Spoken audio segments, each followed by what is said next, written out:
Perkenalkan, namaku Agus. Ini adalah ceritaku saat melewati Alas Roban di awal tahun 2000-an. Saat aku hendak pulang ke rumah yang ada di kota Semarang. Sebulan sebelumnya aku sudah mengambil cuti untuk 2 hari di hari Senin dan Selasa depan. Dan pulang ke rumah bertemu dengan keluarga. Beberapa hari sebelumnya, aku sudah janjian dengan kawan lamaku yang namanya Rifkan, yang juga akan pulang ke daerah Demak. Jadi kami akan pulang bersama dengan mobilku dari tempat kami berada. Pulang kerja aku langsung bergegas mandi dan bersiap langsung mulai perjalanan. Sore itu terasa sangat damai dengan udaranya.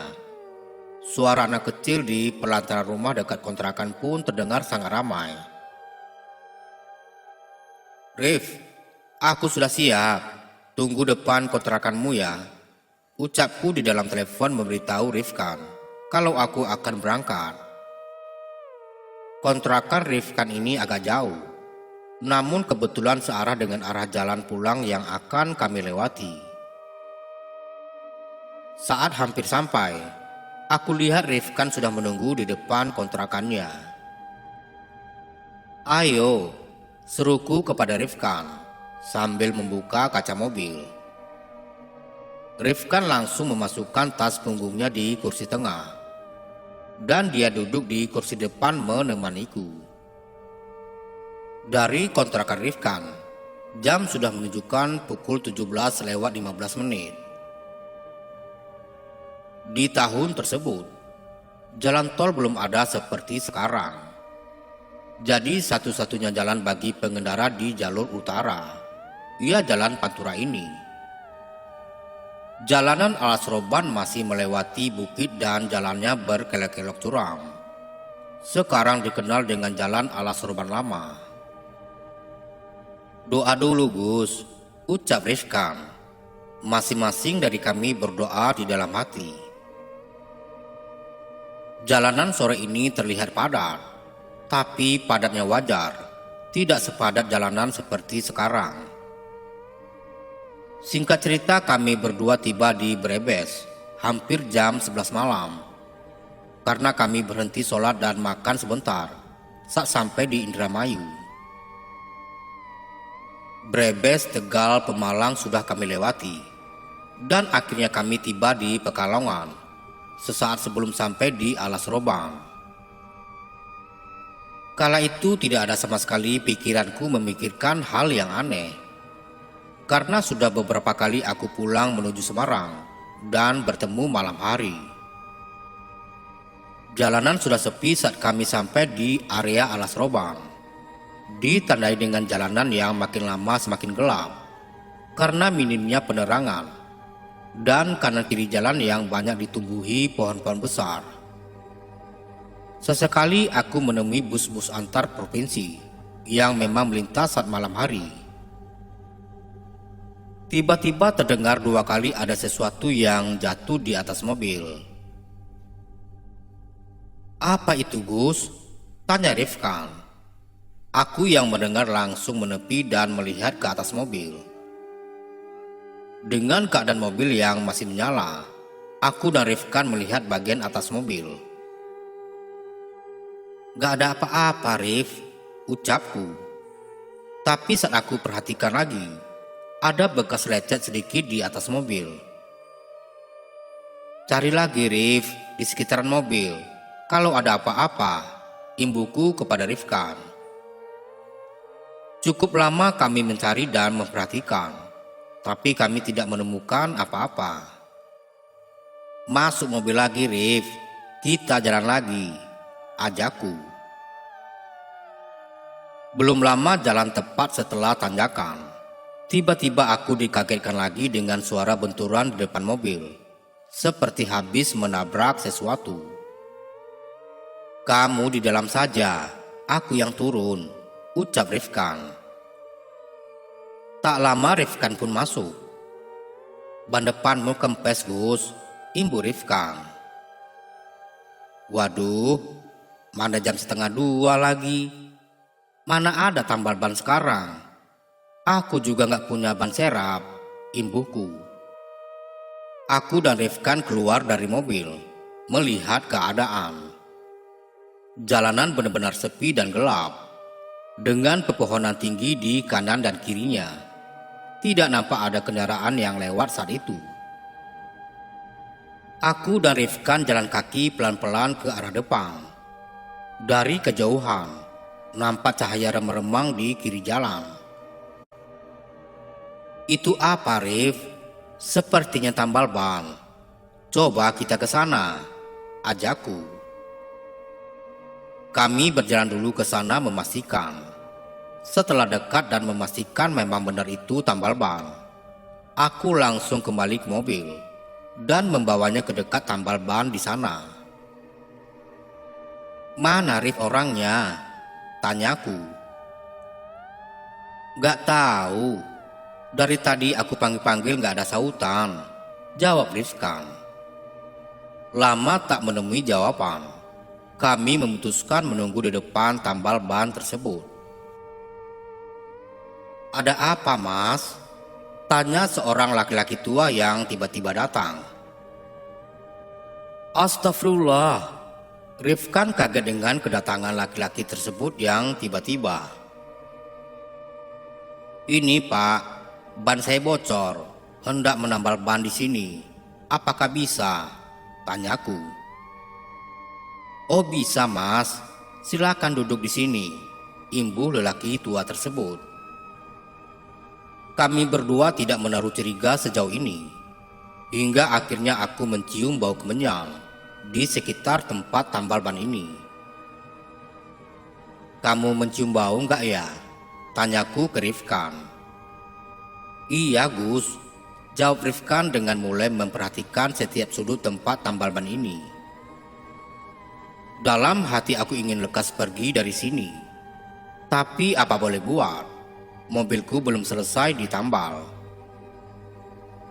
Dari kejauhan di seberang jalan, Rifkan melihat ada warung yang masih buka. Ke warung sana aja kita Gus, nunggu sambil ngopi di sana, ajak Rifkan. Aku hanya mengiyakan, dan kami berdua berjalan ke arah warung di sana. Aku dan Rifkan sedikit berjalan dan menyeberang jalan. Di sini aku melihat ada satu truk lewat pelan-pelan. Supirnya hanya melihat keberadaan kami dengan raut wajah heran. Setelahnya kami jalan lagi ke arah warung tersebut. Warungnya khas seperti warung perdesaan dengan bangunannya yang dibuat dari anyaman bambu dan beberapa bambu yang menopangnya. Sesampainya di sana nampak segerombolan anak kecil sedang bermain di samping warung tersebut. Kok ada anak-anak main jam segini ya? Tanyaku dalam hati. Pikirku juga pasti Rifkan juga melihat keadaan ini. Tanpa memikirkannya begitu lama, aku dan Rifkan masuk ke dalam warung. Nampak wanita yang belum begitu tua, mengenakan daster berdiri tersenyum, melihat kedatangan kami berdua. Pesan apa Mas? Tanya ibu-ibu penjual warung tersebut. Kopi panas 2 Bu, jawabku. Tak lama kopi pun datang. Aku dan Rifkan ngobrol untuk mencairkan suasana. Rif, merasa ada yang aneh enggak? Kok ada ya anak-anak main jam segini? Tanyaku ke Rifkan. Anak-anak di mana? Tanya Rifkan. Itu loh, di samping warung. Ini suaranya kedengaran juga kok. Masa kamu gak tahu? Ucapku. Tanpa menjawab, Rifkan yang mendengarku langsung keluar melihat ke samping warung. Mana? Gak ada apa-apa. Jangan nakuti Gus, imbu Rifkan. Situasi mulai tegang. Ibu-ibu penjual warung tiba-tiba hilang entah kemana. Aku dan Rifkan memutuskan untuk bergegas kembali ke mobil. Bu, sudah bu, ucapku memanggil ibu penjual warung. Bu, berkali-kali aku memanggil, tapi tidak ada jawaban. Sekali lagi aku memanggil, Bu. Bukannya jawaban dari ibu penjual warung tersebut yang kami dapat. Kami malah dibuat kaget dengan suara yang kami dengar. Terdengar seperti suara wanita tertawa sangat keras dan melengking dari luar warung. Gus, Rifkan memanggilku. Aku hanya menatap Agus tanpa mengeluarkan kata-kata apapun. Nampaknya Agus paham. Aku pun juga menyadari suara tersebut.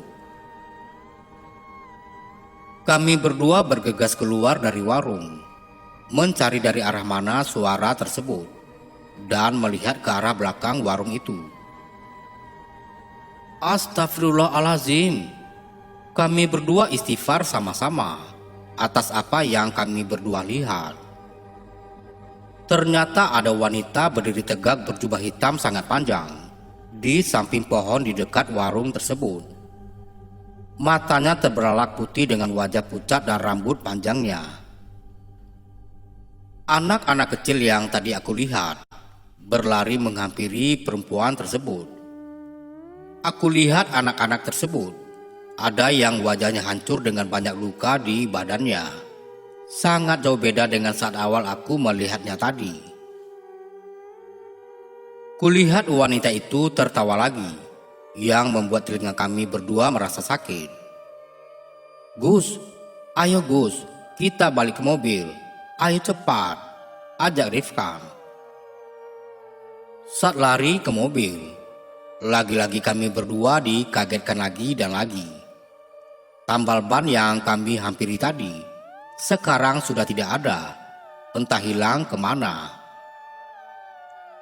Yang kami lihat hanyalah mobil kami di tepi jalan, yang sebelah kirinya ada pohon besar dan jurang yang di dalamnya belantara yang sangat gelap. Aku nggak peduli banku yang masih kempes. Kami berdua bergegas masuk ke dalam mobil. Gus, banmu gimana? Tanya Rifkan. Sudah Gus, yang penting kita lekas keluar dari sini, jawabku. Suara perempuan tadi masih sangat jelas menemani kami berdua. Aku berusaha menghidupkan mobil. Lagi-lagi sial dan aneh. Tiba-tiba mobilku sulit dihidupkan. Kenapa Gus? Tanya Rifkan. Tiba-tiba susah dihidupkan mobilku, jawabku. Solawatin dulu Gus, imbu Rifkan dengan wajah tegangnya, tapi berusaha berpikir tenang. Akhirnya aku pun mengucapkan selawat, dan akhirnya mobil pun hidup kembali. Setelah mesin mobil hidup kembali, aku bergegas menginjak gas dan cepat pergi dari tempat yang aneh ini. Namun nasib baik belum juga menghampiri kami. Belum lama berjalan, tiba-tiba ada sesuatu yang jatuh dari atas mobil. Udah, lanjut saja, seru Rifkan. Ini jam berapa sih Gus? Aneh banget, gak ada kendaraan yang lewat, tanya Rifkan. Jam 3 Rif, jawabku. Memang aneh kenapa tidak ada kendaraan sama sekali. Normalnya di jam segini masih ada kendaraan besar yang melintas walaupun tak banyak. Tapi pikiranku gak mau memikirkan itu. Aku hanya fokus agar cepat keluar dari alas roban ini.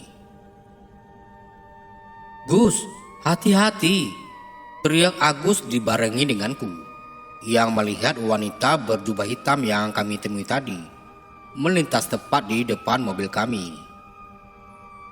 Aku yang kaget spontan langsung banting setir dan menginjak rem mendadak. Tiba-tiba terdengar suara klakson di telinga kami. Namun aneh bin ajaib, saat berhenti mobilku berhadapan dengan truk muatan barang. Gus, minggir dulu, ajak Rifkan. Rif, wanita tadi mengikuti kita. Tadi nyebrang kamu lihat kan? Tanyaku. Iya Gus, aku melihatnya. Dia tidak membiarkan kita pergi, ucapnya. Sesaat terdengar ada yang mengetuk kaca mobilku. Dari dalam terlihat bapak-bapak berboncengan dengan ibu-ibu yang nampaknya suami istri. Aku buka kaca mobilku. Kalian tidak apa-apa kan mas? Tanya bapak tersebut. Gak apa pak, kami terkejut barusan. Ada wanita nyebrang, jawabku. Hati-hati mas, di sini rawan. Ayo ikuti bapak saja dari belakang. Mampir ke rumah bapak. Rumah bapak setelah alas sorban sini. Nama saya Pak Rahmat. Ini istri saya, ucap bapak itu. Singkat cerita, aku mengikuti Pak Rahmat dari belakang. Di setiap tikungan, aku lihat Pak Rahmat tampak membunyikan klakson motornya. Kami tiba di rumah Pak Rahmat sesaat sebelum azan subuh berkumandang. Bu Rahmat nampak langsung ke belakang dan kembali dengan mampan yang berisikan teh hangat 2 gelas. Diminum dulu mas, ucap Bu Rahmat. Tak lama kemudian azan subuh pun berkumandang. Mas, ayo sholat subuh dulu. Pak Rahmat mengajak kami sholat berjemaah di masjid yang jaraknya tidak terlalu jauh dari rumahnya. Setelah sholat kami kembali duduk di ruangan tamu rumah Pak Rahmat. Berlahan Pak Rahmat tanya kepada kami. Masnya sebenarnya mau kemana? Namanya siapa? Tanya Pak Rahmat. Nama saya Agus pak. Dan ini teman saya, Rifkan, jawabku. Saya mau ke Semarang pak. Perjalanan pulang dari perantauan, imbuku. Masnya tadi ada kejadian apa? Sampai hampir kecelakaan seperti tadi? Tanya Pak Rahmat lagi. Aku menceritakan semua hal yang kami temui. Sejak ban mobil kebocor, warung dan diikuti wanita berjubah hitam tadi. Mas, di dalam alas sorban itu tidak ada warung apa-apa. Apalagi tambal ban. Di sana hanya hutan mas, jawab Bapak Rahmat. Tapi tadi kami menemui itu semua pak, Ibu Rifkan. Benar mas, tapi bapak sebagai warga yang tinggal tak jauh dari alas roban, sangat hafal daerah sini. Tidak ada warung yang berdiri di sana, jawab Pak Rahmat. Di sana memang sering ada kejadian semacam itu. Belum lama ini, ada kecelakaan mobil satu keluarga meninggal di sana. Dan masih banyak lagi cerita pengendara yang diganggu, imbu Pak Rahmat. Aku dan Rifkan hanya menelan ludah sambil menegak teh hangat yang dibuatkan Bu Rahmat tadi. Mending mas sekarang istirahat dulu. Nanti siang atau sore baru lanjut perjalanan, ungkas Pak Rahmat melihat keadaan kami. Gimana Rif? Tanyaku ke Rifkan. Terserahmu aja Gus, jawabku. Kami ditunjukkan kamar anaknya Pak Rahmat yang kosong, karena sekarang kerja merantau di Jakarta. Kami tidur melepas lelah di sana. Siangnya kami bangun dan bersiap melanjutkan perjalanan yang sudah tidak jauh lagi. Mas, panggil Pak Rahmat pada kami. Mas, silakan makan dulu sebelum jalan, ajak Pak Rahmat. Bapak kok repot-repot begini, jawab Agus.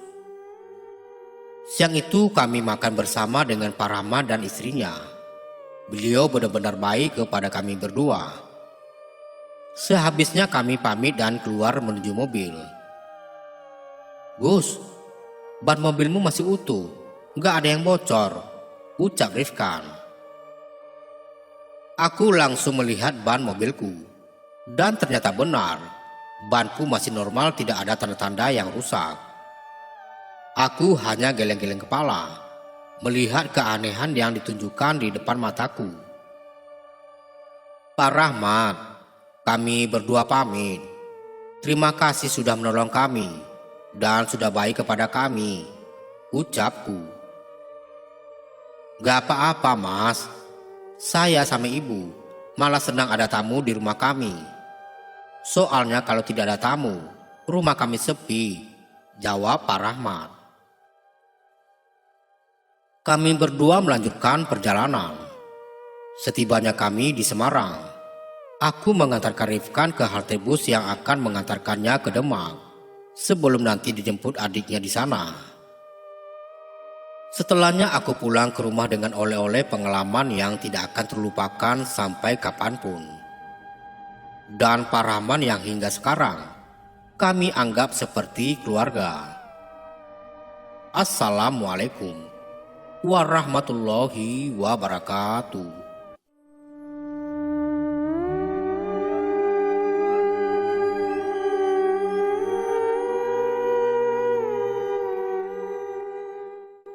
Namaku Cahyo. Aku adalah seorang IT support di salah satu perusahaan asing. Itu adalah perusahaan startup. Dan kebetulan saat ini aku sudah menjadi staf senior di sana. Semua teman-teman kantorku tahu kalau aku adalah anak pencinta alam.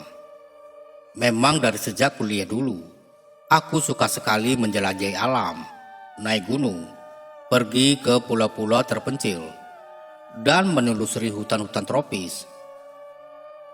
Hampir semua tempat terkenal di Indonesia sudah kudatangi, termasuk gunung-gunung yang terkenal di Pulau Jawa, sudah kudaki semuanya. Dari semua perjalananku itu, ada satu perjalanan yang aku sesali, yaitu perjalanan ke Alas Purwo. Jujur sebelumnya aku memang sudah pernah main ke Alas Purwo, dan semuanya baik-baik saja. Alas Purwo memang tempat yang cocok kalau kita mau camping di sana, dan suasananya sangat tenang. Sore itu setelah selesai membetulkan koneksi wifi kantor yang down, ada 2 orang staf yang menghampiriku. Mereka berdua adalah Sekar dan Bambang. Menurut gosip yang aku dengar dari teman-teman sekantor, katanya si Sekar dan Bambang ini baru saja jadian seminggu yang lalu. Kalian, ada yang bisa kubantu? Tanyaku pada mereka berdua. Bambang dan Sekar malah tersenyum-senyum. Lu berdua kenapa? Kesambet ya? Tanyaku. Enggak mas. Jadi begini, mas pasti sudah tahu kan kalau kami berdua baru saja jadian. Nah ceritanya kami mau liburan ke tempat yang angker gitu. Soalnya kami berdua suka sekali sama suasana horor, kata Bambang sambil tersenyum. Terus tanyaku. Kami berdua mau camping mas di Alas Purwo. Katanya Mas Cahyo pernah ke sana kan? Tanya Bambang. Iya, pernah sih. Tapi sepertinya aku lagi sibuk. Gini Mas Cahyo, kami cuma minta ditemani saja ke sana untuk 1 malam. Dan kami sudah siapkan bayaran yang lumayan besar untuk Mas Cahyo. 3 juta mau nggak mas? Kata Bambang. Dia langsung menembak harga segitu. Sepertinya aku nggak bisa. Soalnya aku lagi banyak kerjaan, kataku. Gimana kalau 4 juta mas? Kata Sekar. Oke lah, kataku tanpa basa-basi lagi. Aku langsung menyanggupi tawarannya. Lumayan juga dibayar 4 juta. Singkat cerita kami bertiga pun mengambil cuti di hari yang sama. Dan untungnya di ACC sama atasan. Kami ke Alas Purwo bukan di hari weekend, melainkan di hari-hari biasa. Pagi sekali kami berangkat dari stasiun Gambir. Tujuan kami adalah Banyuwangi. Tentu kami harus bermalam dulu di penginapan, karena pas sampai ke sana, hari sudah mulai gelap. Di penginapan itu aku langsung mencari informasi sewa mobil, karena tidak ada mobil umum yang menuju ke Alas Purwo. Setelah bermalam di penginapan, barulah di hari Selasanya kami bertiga berangkat ke Alas Purwo menggunakan mobil cateran. Si pengemudi mobilnya sangat ramah. Dia berbicara dengan logat Jawa yang kental. Sepanjang perjalanan, aku perhatikan si Bambang dan Sekar ini sangat mesra banget. Maklum mungkin ini adalah liburan pertama mereka. Selang beberapa saat, mobil yang kami tumpangi tiba di perhutanan Alas Purwo. Sejauh mata memandang hanya terlihat pohon-pohon besar yang berjajar di pinggir jalan. Jalan di Alas Purwo juga sudah aspal. Tujuan kami adalah Pantai Pancur. Di sana kami akan camping selama 1 malam. Tak lama kemudian kami pun tiba di pos Rowobendo. Pos ini dikhususkan untuk kegiatan para turis. Setiap pengunjung harus membayar tiket masuk ke pos itu. Setelah membayar tiket, mobil pun melaju kembali. Saat itu hari sudah mulai sore. Kami akan melewati Pantai Triangulasi terlebih dahulu sebelum tiba di Pantai Pancur. Namun tanpa diduga-duga, ada seorang lelaki mencegat kami di tengah-tengah jalan. Dari penampilannya dia seperti orang gila. Lelaki itu benar-benar ada di tengah jalan. Supir pun injak rem. Lalu dia membuka kaca mobilnya. "Woi, awas! Jangan berdiri di tengah jalan," bentak supir itu. Bukannya menghindar, lelaki itu malah mendekat ke arah kami. Pakaian lelaki itu compang-camping. Bahkan kelaminnya juga kelihatan, karena celana yang ia gunakan bolong di bagian tengahnya. Sekar menjerit takut. Dia dipeluk oleh Bambang. Si supir turun dari mobilnya. Ku dengar orang gila itu berteriak-teriak menggunakan bahasa Jawa. Aku tidak mengerti kenapa orang gila itu berkata seperti itu. Saat itu aku menganggap ocehannya itu adalah omong kosong. Si supir berhasil mengusir orang gila itu. Dia masuk ke hutan sambil berteriak mengucapkan hal yang sama. Saat kutanyakan siapa dia, si supir juga tidak tahu. Kemudian kami pun melanjutkan perjalanan. Setelah melewati Pantai Triangulasi, akhirnya kami tiba di Pantai Pancur. Tapi di jalan kami sempat melihat ada beberapa orang berpakaian serba putih yang khas untuk ibadah umat Hindu. Kami pun turun dari mobil. Saat kami tiba di sana, matahari sudah mau tenggelam. Dari sana terlihat Pantai Pancur yang sedang memerah menyusul akan tenggelamnya matahari. Tanpa banyak basa-basi lagi setelah membayar sewa mobil, Bambang dan Sekar langsung berlarian menuruni anak tangga yang kebetulan pantainya berada di bawah. Mereka berdua layaknya pasangan suami istri yang baru saja menikah. Bambang dan Sekar nampak mesra. Mereka berfoto di pantai itu. Sementara aku sibuk mendirikan tenda untuk mereka. Kami bawa 2 tenda. Satu tenda yang ukurannya besar untuk mereka berdua, sedangkan yang satu lagi berukuran kecil buat aku sendiri.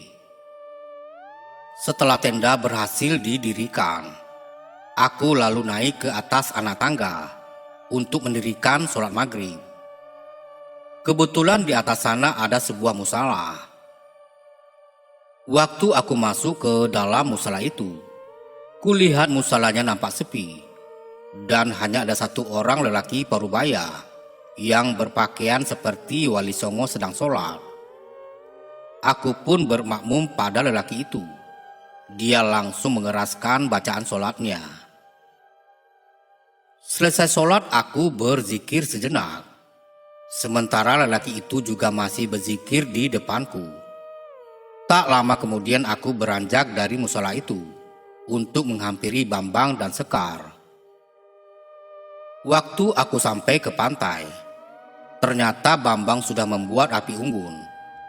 Entah dari mana dia mendapatkan kayu bakar kering itu. Sekar dan Bambang mengeluarkan makanan yang mereka bawa dari rumah, seperti sosis dan mie instan. Mereka juga membawa berbagai macam cemilan.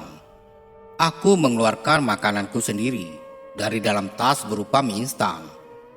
Kami pun makan malam di sana.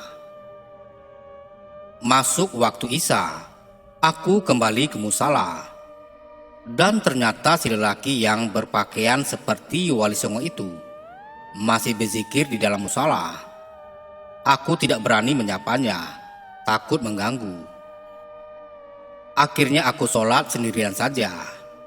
Mungkin si lelaki itu sudah sholat duluan tadi. Setelah sholat aku pun kembali ke tenda. Malam pun semakin larut. Aku beranjak ke tenda. Sementara Sekar dan Bambang masuk ke tenda mereka. Aku tidak peduli apa yang mereka lakukan di dalam tenda. Bodoh amat, yang penting dapat 4 juta. Entah kenapa malam itu aku tidak bisa tidur. Padahal suasananya mendukung sekali buat tidur. Cuacanya dingin dan terdengar suara ombak. Aku pun membuka seleteng tendaku dan melongokkan kepalaku keluar tenda. Dan tak sengaja, kulihat bayangan Bambang dan Sekar sedang melakukan hubungan intim. Lampu tenda mereka masih menyala, sehingga bayangan jelas terlihat. Aku langsung menutup kembali pintu tendaku dan mencoba untuk memejamkan mata. Suara mereka benar-benar mengganggu. Aku mencoba untuk menutup kedua telingaku, tapi erangannya masih terdengar saja. Dan tak lama kemudian, ku dengar mereka berdua berteriak. Pintu tenda mereka masih tertutup rapat, tapi aku tidak lagi melihat bayangan mereka. Buru-buru kubuka pintu tenda itu, dan ternyata mereka menghilang. Baju dan pakaian dalam mereka masih tergeletak di sana. Aku panik lalu berteriak memanggil nama mereka. Ku ambil senter dari dalam tenda, lalu kusorotkan ke pasir. Di sana ada jejak kaki. Aku yakin itu jejak kakinya Bambang dan Sekar. Segera ku ikuti jejak kaki itu. Ternyata mengarah ke anak tangga. Dan di anak tangga kulihat ada kembang melati yang berserakan. Aku yakin ini adalah sebuah petunjuk. Dengan memberanikan diri, ku ikuti taburan kembang melati itu. Semakin ku ikuti, semakin aku masuk ke dalam hutan alas Purwo. Sekelilingku gelap sekali. Namun dengan cahaya senter aku masih bisa melihat taburan melati di tanah. Aku tak henti berteriak memanggil nama mereka berdua. Sialnya tak ada tanda-tanda keberadaan Bambang dan Sekar. Kulirik jam di tanganku. Ternyata sudah jam 1 dini hari. Aku masih yakin kalau taburan bunga melati ini adalah petunjuk keberadaan Bambang dan Sekar. Kusorotkan senter ke batang-batang pohon. Samar-samar kulihat ada segerombolan orang berpakaian serba putih. Mereka pasti mau beribadah di pura. Buru-buru kuhampiri mereka. "Maaf Pak, apa Bapak lihat 2 orang lewat di sini?" tanyaku. Anehnya si bapak itu tidak menjawab pertanyaanku dan terus berjalan mengikuti rombongan. Dan tidak lama kemudian, mereka semua berhenti serentak. Aku masih bisa memperhatikan tingkah mereka. Lalu kepala mereka tiba-tiba berputar 180 derajat, sehingga semua orang di sana melihat ke arahku sambil tersenyum mengerikan. Mata mereka melotot semuanya. Aku kaget dan langsung lari terbiri-biri. Aku berlari sekuat tenaga, tanpa arah tujuan. Cahaya senterku tak mampu menyinari jalan, karena semakin lama hutan ini semakin berkabut. Rasanya aku semakin tersesat saja. Setelah beberapa saat lari tanpa arah, aku pun mulai kelelahan. Masih dalam keadaan nafas terengah-engah, ku perlambat langkahku. Aku berusaha untuk mencari kembang melati, tapi tidak ada lagi. Aku pun melanjutkan perjalanan. Entah mau kemana. Aku merasa diriku malah semakin tersesat. Sekitar 30 menit, aku melihat sebuah gua. Di gua itu kedengar suara orang minta tolong. Aku sangat kenal suara itu. Itu adalah suara Sekar. Buru-buru ku hampiri gua itu. Dan waktu aku masuk ke dalam gua, anehnya tidak ada siapa-siapa di sana. Aku hanya melihat banyak sekali sesajen, kembang melati, dan sebuah batu yang dibungkus menggunakan kain berwarna putih. Aku berteriak memanggil-manggil nama Bambang dan Sekar. Sama sekali tidak ada tanda-tanda keberadaan mereka. Aku curiga kalau yang berteriak barusan itu bukanlah Sekar, tapi makhluk halus yang menyerupai Sekar. Karena takut, aku pun keluar dari dalam gua itu. Dan ternyata di luar sudah ada seorang lelaki parubaya. Aku menghembuskan nafas lega, karena dia adalah lelaki yang sempat aku temui saat sholat di musala. Aku minta tolong pada lelaki itu, tapi tatapannya datar. Dia menoleh ke wajahku dan berkata, "Kedua temanmu itu sudah membuat penghuni alas Purwo ini marah. Lalu apa yang harus saya lakukan, Pak? Tolong temukan teman-teman saya, Pak. Aku memohon." "Kau pergi saja ke arah barat. Nanti kau akan menemukan mereka di sana. Dan ingat, apapun yang terjadi, saranku jangan kau menoleh ke belakang. Teruslah berjalan sampai menemukan teman-temanmu itu," kata lelaki itu. Waktu aku menoleh lagi ke arah lelaki tadi, ternyata dia sudah hilang entah kemana. Aku benar-benar kaget, padahal barusan dia masih ada di sampingku. Tanpa pikir panjang lagi, aku menuruti perkataannya. Aku mulai berjalan ke arah barat. Entah apa yang akan kutemui di sana. Semoga saja lelaki itu benar, kalau aku bisa menemukan Bambang dan Sekar. Sekitar 20 menit kemudian, aku mendengar suara langkah seseorang mengikutiku. Aku ingat pesan si lelaki parubaya itu. Apapun yang terjadi jangan menoleh ke belakang. Saat aku berhenti, suara langkah kaki itu berhenti. Dan tiba-tiba saja ada seseorang yang menyapaku dari belakang. Itu suara seorang lelaki yang sangat mengerikan. Aku sama sekali tidak berani menoleh ke belakang dan terus berjalan ke arah barat. Semakin lama aku mendengar suara langkah kaki itu semakin banyak. Itu seperti rombongan orang yang mengikutiku. Jujur saat itu, aku semakin takut saja. Sekuat tenaga aku pun berlari. Aku tak peduli dengan rombongan orang yang terus mengikutiku. Sekitar 20 menit berlari, tenagaku semakin terkuras. Kemudian aku melihat ada sebuah rumah panggung. Aneh, kenapa ada rumah di tengah hutan seperti ini? Nampak dari jendela rumah itu sebuah cahaya lampu dan bayangan wanita yang berlalu lalang.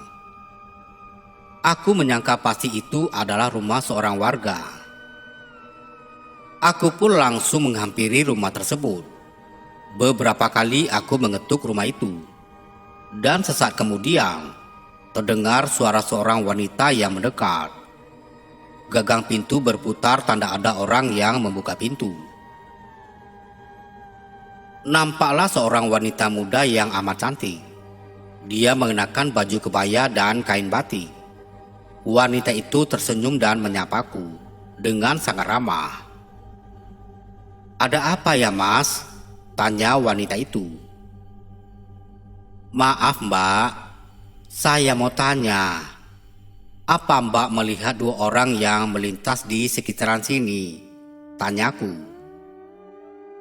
"Oh, dua orang yang telanjang itu ya?" tanya wanita itu. "Iya, Mbak. Itu teman-temanku yang hilang. Mbak tahu di mana dia?" "Tadi sempat mampir ke sini, Mas. Dan sekarang lagi pergi sama Bapak. Katanya sih nggak akan lama. Mas tunggu saja di sini. Bapak pasti nggak akan lama," kata wanita itu. Dia pun menyuruhku untuk masuk. Nama wanita itu ternyata Bella. Dia sangat ramah dan cantik. Tak lama kemudian Bella muncul dari dapur dengan membawa makanan ringan dan teko air kecil.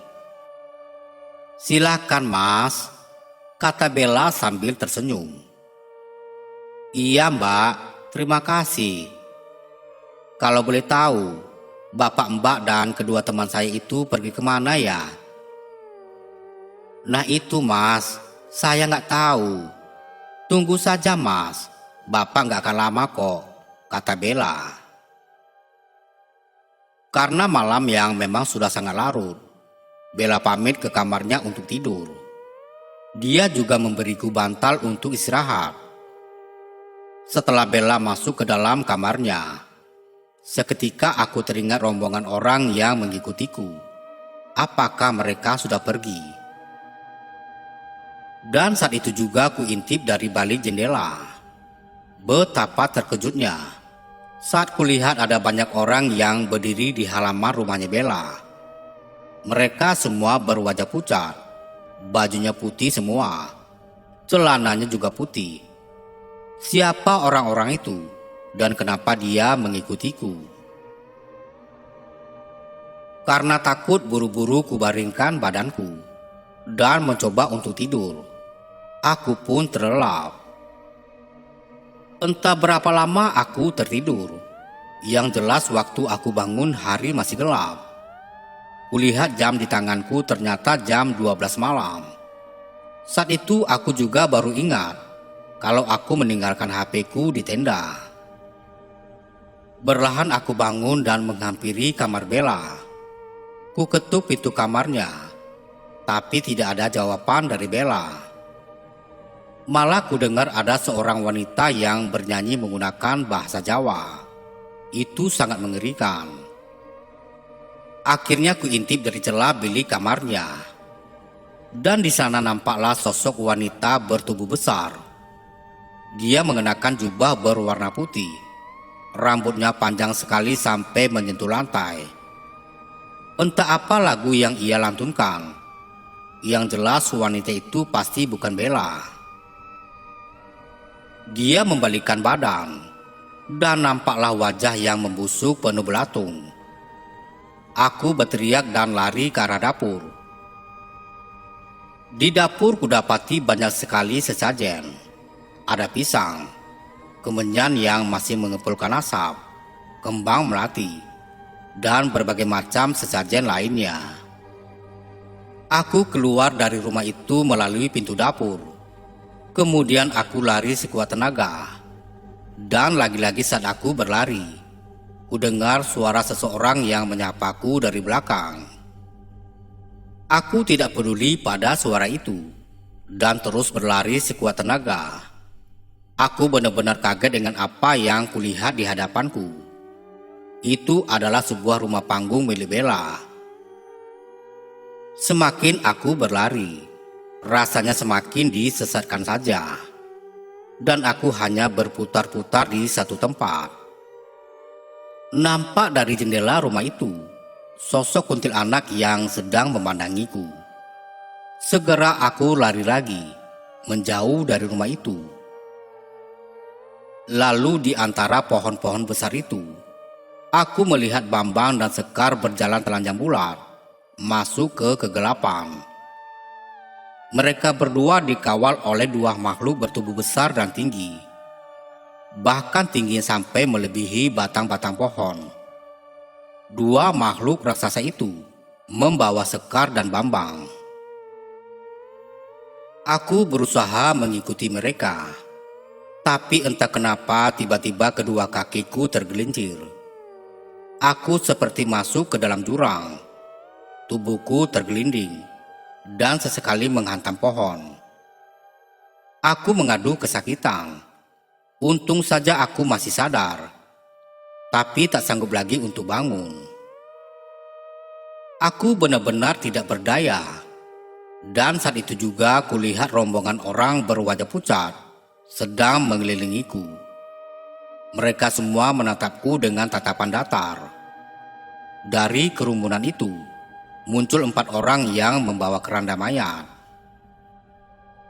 Mereka memasukkanku ke dalam keranda itu. Aku sama sekali tidak bisa berontak. Mereka membawaku entah kemana. Keranda itu ditutup kain berwarna putih. Dan dari dalam keranda itu, aku mendengar suara seorang perempuan berbicara dengan bahasa Jawa. Entah apa yang terjadi selanjutnya. Aku benar-benar tak sadarkan diri. Dan saat siuman, aku sudah ada di pinggir jalan. Warga lalu menolongku. Tak lama kemudian, ambulan datang dan mereka membawaku ke rumah sakit.